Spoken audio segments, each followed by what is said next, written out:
Hello everyone, Prakash Koli this side and most welcome in our Crypto Master Class Day 24 में। I hope आपने master class के सारे video को देखे होंगे, बहुत कुछ नॉलेज आपको मिला होगा दोस्तों। और वैसे भी किसी भी टॉपिक के रिलेटेड अगर आपको कोई डाउट्स रहेगा ना तो कमेंट में आप बिल्कुल मुझे कभी भी पूछ सकते हो दोस्तों। तो आज का हमारा टॉपिक है दोस्तों layer one versus layer two solutions. ये ब्लॉकचेन रिगार्डिंग है, तो इन्हीं टॉपिक के रिगार्डिंग हम डिटेल्स में जानकारी लेंगे इस वीडियो में दोस्तों। तो सबसे पहले इंट्रोडक्शन देखते हैं कि ब्लॉकचेन आप सभी लोगों को तो मालूम है, ब्लॉकचेन का पूरा वर्ल्ड वाइड में 1990 में इंट्रोड्यूस हुआ था, लेकिन उसका यूज के स्टार्ट हुआ था 2009 में, जब सतोशी नाकामोटो इस एनोनिमस पर्सन ने जब बिटकॉइन को लाया। बिटकॉइन का व्हाइट पेपर उन्होंने किया 3 जनवरी 2009 को।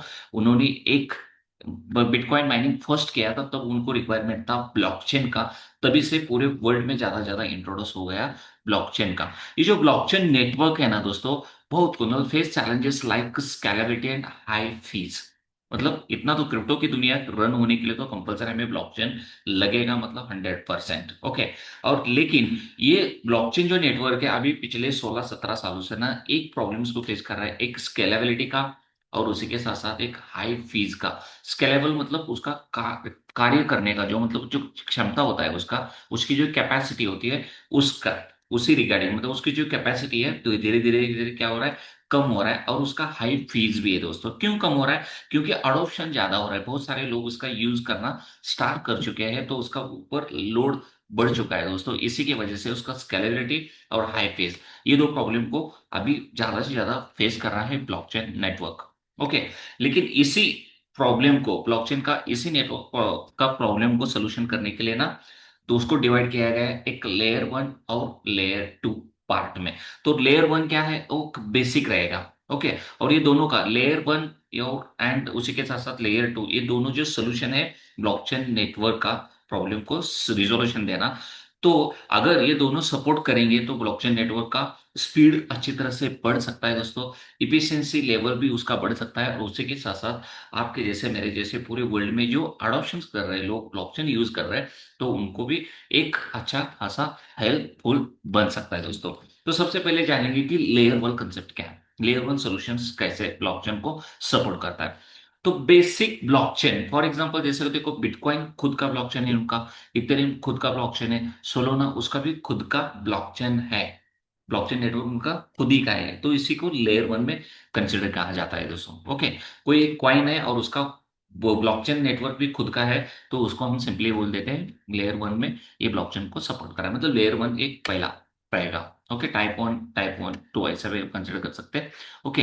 तो ये क्या करेगा, handle transactions and security directly handle कर सकता है, क्योंकि खुद का क्वाइन है, खुद का ब्लॉकचेन है, और जो भी ट्रांजेक्शन है खुद ही वो हैंडल कर रहा है। उसी के साथ साथ उसका जो सिक्योरिटी है वो खुद ही मेंटेन कर रहा है दोस्तों। ओके। और इसी की वजह से improvements require changing the blockchain itself. मतलब जो कुछ भी इंप्रूवमेंट करना है, कुछ भी नए नए कुछ टेक्नोलॉजी उसमें इनोवेट करना है, तो वो खुद ब्लॉकचेन ही कर रहा है। मतलब सब खुद ही कर रहा है। ओके। इसी तरह से, तो उसी तरह से जब इनको लगा कि एक स्केलेबिलिटी का और हाई फेज का प्रॉब्लम अगर हमें फेस करना है, तो उनको सारे लोगों को लगा कि इसका हमें नया वर्जन डेवलप करना पड़ेगा, जो सेकंड लेवल का रिक्वायरमेंट है। तो फॉर एग्जांपल देखेंगे तो इथरेम में भी अपग्रेड किया खुद को, मतलब इथरेम 2.0 अभी आप देख रहे हो कि ये लेयर टू का पार्ट आ गया।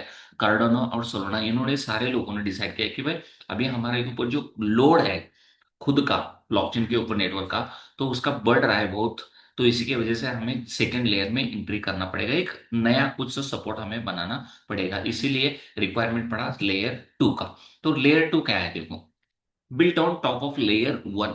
लेयर वन जो है उसी के ऊपर ही बनाया गया है लेयर टू, वो एक सपोर्ट के लिए बनाया गया है दोस्तों, क्योंकि उसके ऊपर लोड लेयर वन के ऊपर ज्यादा बढ़ गया था इसी की वजह से। ओके। अब हैंडल ट्रांजेक्शन ऑफ चेन, अब ये पूरा जितने भी ट्रांजेक्शन पूरे वर्ल्ड में हो रहे क्रिप्टो के वो हैंडल करेगा लेयर टू, लेकिन स्टोर हो जाएगा लेयर वन के ऊपर ही है दोस्तों। सिर्फ सपोर्ट के लिए बनाया गया था ये लेयर टू का। ओके।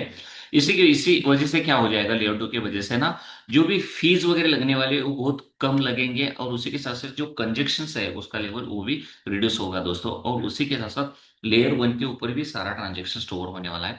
और इसका अगर एग्जांपल देखेंगे ना तो दोस्तों, बिटकॉइन में एक लाइटिंग नेटवर्क आया था, ये लेयर टू का पार्ट है। और उसी के पॉलीगॉन में देखें, इथरेम में एक पॉलीगॉन, मतलब ये लेयर टू का पार्ट है। मतलब खुद का जो ब्लॉकचेन अभी लोड बढ़ने की वजह से उनको लेवल टू डेवलप करना पड़ा। क्यों? क्योंकि ट्रांजेक्शन स्पीड बढ़े, उसका फी भी कम हो। मतलब हम आपके जैसे मेरे जैसे लोगों को एक हेल्पफुल बने वो ट्रांजेक्शन स्पीड बढ़ने के लिए ये लेयर टू आ गया है दोस्तों। ओके, अब एग्जांपल से समझ लेते हैं लेयर वन का कौन कौन से एग्जांपल ब्लॉकचेन है। तो लेयर वन में ब्लॉकचेन देखो, सबसे पहला बिटकॉइन, उसका खुद का ही ब्लॉकचेन नेटवर्क है। लेकिन उसका जो स्पीड है ना लिमिटेड है दोस्तों। मतलब ऑन एन एवरेज पकड़ के चलो कि एक सेकंड में मैक्सिमम 7 या 8 ट्रांजेक्शन वो पास करता था। तो ये बहुत कम है एज कम्पेयर टू। तो अभी ट्रेंडिंग में देखेंगे बहुत सारे ब्लॉकचेन नेटवर्क आ गए।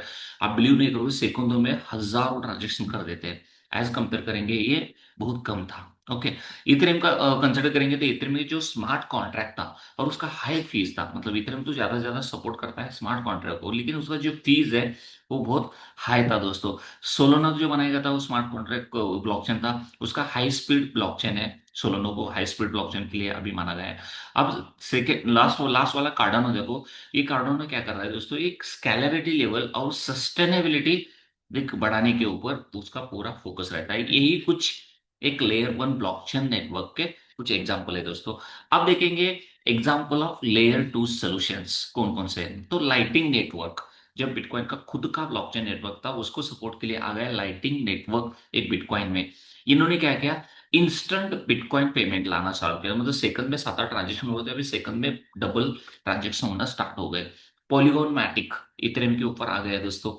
ओके, इसकी side as a side chain वो काम करना स्टार्ट किया, तो इसी की वजह से स्पीड भी बढ़ा। और सबसे खास बात, पॉलीगॉन मैटिक में जो ट्रांजेक्शन स्पीड है, फीस है, वो भी बहुत कम हो गया है दोस्तों। और उसी के साथ साथ अर्बिट्रम एंड ऑप्टिमिज्म रहेंगे। इतने रोलोस फास्टर ट्रांजेक्शन के लिए। मतलब इतने ये जो ब्लॉकचेन है उसी के ऊपर अर्बिट्रम और ऑप्टिमिज्म को क्यों लाया था, क्योंकि उसके ऊपर जो ट्रांजेक्शन स्पीड है वो बढ़ने के लिए ये लेयर टू का सोल्यूशन इसमें इंट्रोड्यूस किया था दोस्तों। और उसके बाद झड़के SYNC, ये zero knowledge rule of technology है दोस्तों। ये कुछ एग्जांपल्स है लेयर टू सॉल्यूशंस के दोस्तों। अब एडवांटेज देखेंगे। सबसे खास बात, लेयर वन के क्या एडवांटेज है देखो। लेयर वन का एडवांटेज देखो, सिक्योरिटी हाई लेवल है दोस्तों, क्योंकि बेस लेयर वही है। मतलब बिटकॉइन जब इंट्रोड्यूस हुआ था सबसे पहले जो खुद का जो ब्लॉकचेन नेटवर्क था वो वही तो बेस था उसका। ओके, और इसीलिए उसका सिक्योरिटी लेवल हाई है, क्योंकि खुद ही वॉच कर रहा है, खुद ही सब कुछ कंट्रोल उसके हाथ में है। तो ये स्ट्रॉन्ग सिक्योरिटी यहाँ देखने को मिलता है लेयर वन में। और उसी के साथ साथ ये डिसेंट्रलाइज है सब दोस्तों। कोई गवर्नमेंट बॉडी, कोई प्राइवेट सेक्टर, इसके कोई मिडल मैन बिल्कुल नहीं है। और उसी के साथ साथ जो भी कुछ अपडेट्स करना है खुद डायरेक्ट ही कर रहा है, क्योंकि खुद का ये ब्लॉकचेन है, ब्लॉकचेन नेटवर्क है। डायरेक्ट अपडेट्स इनटू पूरा जो इकोसिस्टम है उसको डेवलप करने के लिए, इंप्रूव करने के लिए वो कुछ डायरेक्ट ही डिसीजन लेता है, डायरेक्ट ही कुछ अपडेट ला देता है दोस्तों। और उसी के साथ साथ दोस्तों एक हाई वैल्यू ट्रांजेक्शन के लिए भी सुटेबल है। तो यही कुछ एडवांटेज है लेयर वन के। अब लेयर टू के एडवांटेज देखेंगे क्या है। एक एज अ सपोर्ट के लिए आया था लेयर टू, आया है लेयर टू ना। लेयर वन के लिए सपोर्ट के लिए लेयर टू अभी आ गया, आ चुका है हमारे पूरी वर्ल्ड में। तो इसके इसका इस एडवांटेज क्या है। तो सबसे पहला एडवांटेज है दोस्तों, फास्टर और चीपर है as compare to the layer one. क्योंकि सपोर्ट के लिए तो आया था, बहुत फास्ट है उसका ट्रांजेक्शन स्पीड, सेकंडों में हजार हजार ट्रांजेक्शन कर पाता है। और उसी के साथ साथ जो ट्रांजेक्शन फी है वो भी बहुत कम हो गया है दोस्तों।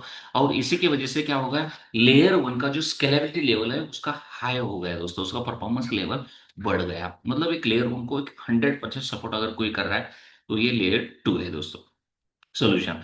और उसी के साथ साथ फ्लेक्सिबल सॉल्यूशंस मिल गए लेयर उनको। मतलब जैसे साइड चेन कंसिडर करो या रोल ऑफ्स, इसी तरह से कुछ फ्लेक्सिबल्स एक सॉल्यूशंस मिले लेयर वन के लिए दोस्तों। और सबसे खास बात दोस्तों, एक यूजर फ्रेंडली एक्सपीरियंस भी मिला किसको, एक डिसेंट्रलाइज जितने भी एप्लीकेशंस है और जितने भी डिसेंट्रलाइज एप्लीकेशन के ऊपर जो भी पेमेंट्स वगैरह हो रहे हैं ना, उसको एक यूजर फ्रेंडली एक्सपीरियंस मिला, क्योंकि एज ट्रांजेक्शन स्पीड भी हाई है और उसी के साथ साथ उसका जो फीस है ट्रांजेक्शन बहुत कम है दोस्तों। यही कुछ एडवांटेज है लेयर टू के। अब कंक्लूजन क्या बोलता है दोस्तों, टोटल सारा समरी अगर एक एग्जांपल से आपको समरी समझा देता हूं, आपको एग्जैक्टली समझ में आ जाएगा। अगर कंसिडर करो, अगर एक सिटी से दूसरे सिटी जाने के लिए ना एक अच्छा हवे अगर मुझे मिल रहा है, तो इसका मतलब क्या हो रहा है, बहुत सारे लोगों का माइंडसेट बन सकता है कि अगर ये रोड अच्छा है इसके ऊपर ज्यादा से ज्यादा लोग जाना स्टार्ट करेंगे। अगर उस रोड के ऊपर ज्यादा से ज्यादा लोग अगर जाना चालू करेंगे तो ट्रैफिक का प्रॉब्लम तो आ ही सकता है। तो ट्रैफिक का प्रॉब्लम आने के बाद तब गवर्नमेंट क्या डिसीजन ले सकता है, तो ये ट्रैफिक का हल हमें निकालने के लिए एक नया रोड के ऊपर एक दूसरा फ्लाईओवर हमें बनाना पड़ेगा। तो इसी तरह से मतलब पहले रोड को सपोर्ट के लिए दूसरा फ्लाईओवर बनाना पड़ा। तो यही है लेयर वन और लेयर टू का मतलब। लेयर वन के ऊपर जितने भी जो लोड है काम का, ट्रांजेक्शन्स का और जो फीस का जो प्रॉब्लम्स है, उसको कम करने के लिए एक लेयर टू का सोल्यूशन लाया गया है दोस्तों। मतलब लेयर वन एक एग्जांपल ऐसे कंसिडर कर सकते हैं, एक बेस्ट ब्लॉकचेन है। लेयर टू उसको सपोर्ट के लिए आया था, उसकी स्केलेबिलिटी सोल्यूशन के लिए आ चुका था, उसका एक प्रोडक्शन लेवल, उसका कार्य करने की जो क्षमता है उसको बढ़ाने के लिए ये लेयर टू उसको सपोर्ट कर रहा है दोस्तों। ओके। और बहुत ज्यादा इसेंशियल है ब्लॉकचेन नेटवर्क के लिए, और उसी के साथ साथ एक मास अडॉप्शन।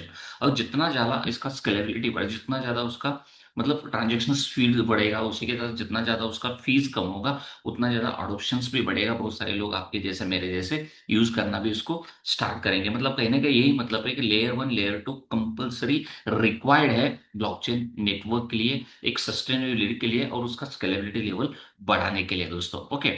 और फ्यूचर में क्या हो सकता है दोस्तों? फ्यूचर में देखो, लेयर वन एक एज अ सिक्योरिटी के लिए माना जाएगा और लेयर टू एक स्पीड के लिए माना जाएगा। और दोनों का कॉम्बिनेशन अगर आ गया है तो 101% फ्यूचर बहुत बड़ा बन सकता है दोस्तों। उसके सिक्योरिटी भी आ गया, स्केलेबिलिटी भी बढ़ गया, उसी के साथ साथ उसका स्पीड भी बढ़ गया और ट्रांजेक्शन फी भी कम हो गया। तो 101% ये जो ब्लॉकचेन नेटवर्क का जो यूज केसेस, उसका डिमांड तेजी से बढ़ सकता है और उसका प्राइस भी बढ़ सकता है और सारे लोगों को हेल्पफुल भी हो सकता है। तो आई होप, आशा करता हूं कि सभी लोगों को क्लियर हो चुका होगा कि layer one and layer two solutions कैसे सपोर्ट कर रहे हैं ब्लॉकचेन पूरे नेटवर्क इंडस्ट्री को। ओके दोस्तों। तो कुछ डाउट्स रहेगा ना दोस्तों, आप मुझे कमेंट में पूछ भी सकते हो दोस्तों। और सबसे खास बात, वीडियो अगर आपको पसंद आ रहा है तो वीडियो को लाइक भी कीजिए दोस्तों, और अपने फ्रेंड्स फैमिली में शेयर भी कीजिए, और सबसे खास बात उसको सब्सक्राइब कीजिए, ताकि अगला आने वाला क्रिप्टो मास्टर क्लास रिगार्डिंग जो भी वीडियो है वो आपका बिल्कुल मिस ना हो दोस्तों। मिलते हैं जल्दी नए टॉपिक के साथ अगले वीडियो में। Thank you so much.